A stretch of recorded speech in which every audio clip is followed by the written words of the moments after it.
அதாவது திருப்பத்தூர் மாவட்டம் நாற்றம்பள்ளி அடுத்த கொத்தூர் பகுதியைச் சேர்ந்த சின்னத்தம்பி என்பவருடைய மகன் முகிலன் என்கிற மாணவன் 9ஆம் வகுப்பு முதல் 11ஆம் வகுப்பு வரை திருப்பத்தூர் அருகே இயங்கக்கூடிய அரசு நிதி உதவி பெறும் பள்ளியில் விடுதியில் தங்கி படித்து வந்துள்ளார். இந்நிலையில கடந்த 1ஆம் தேதி பள்ளிக்கு வரவில்லை என்று இந்த தகவலை பெற்றோருக்கு பள்ளி தரப்பிலிருந்து போன் சொல்லியிருக்கிறாங்க. அந்த சமயத்தில் இல்லையே, என்னுடைய பையன் விடுதலை தங்கி படிக்கிற மாணவனாக இருக்கிறான், வீட்டுக்கு வரவில்லை என்கிற பதட்டத்துடன் பள்ளியில் விசாரித்த போது பள்ளிக்கு வரவில்லை என்கிற தகவலை அறிந்து அப்போதே அன்றைய தினத்திற்கு திருப்பத்தூர் நகர காவல்துறைக்கு சென்று பள்ளி மாணவன் காணவில்லை என்கிற புகார் அளித்தனர். அதைத் தொடர்ந்து மாவட்ட காவல்துறை தனிப்படை அமைத்து 2 நாட்களாக தேடி வந்த நிலையில மோப்பநாய் உதவியுடன் எந்த பள்ளியில் தங்கி படிக்கிறானோ அதே பள்ளியில் உள்ள ஒரு கிணற்றில் 2 நாள் கழித்து, அதாவது 3ஆம் தேதி சடலமாக மீட்கப்பட்ட நிலையில பெற்றோர்கள் அதிர்ச்சி அடைந்து சாலை மறியல், அரசு முற்றுகை, ரயில் மறியல் போன்ற போராட்டத்தில் ஈடுபட்டனர்.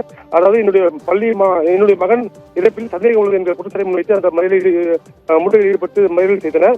இதற்காக பலதரப்பட்ட கட்சிகள் கூட ஒத்துழைப்பு போராட்டம் நடத்தின.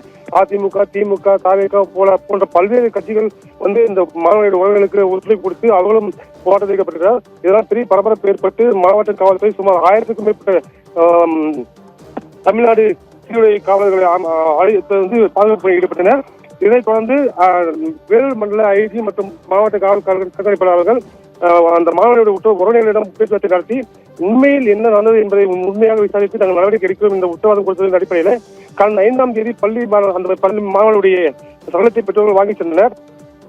இந்த சம்பவம் நடந்து கிட்டத்தட்ட 1 வாரம் ஆகிய நிலையில் எந்த ஒரு விசாரணையும் இல்லை.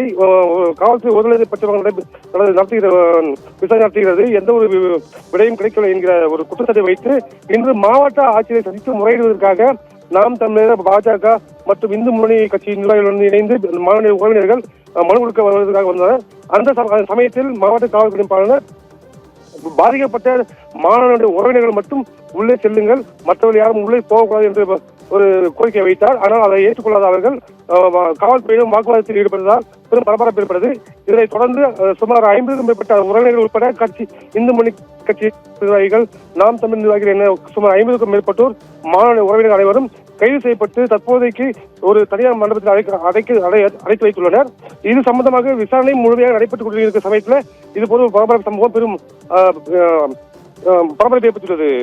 தீபிகா, தகவல்களுக்கு நன்றி மகேஷ்.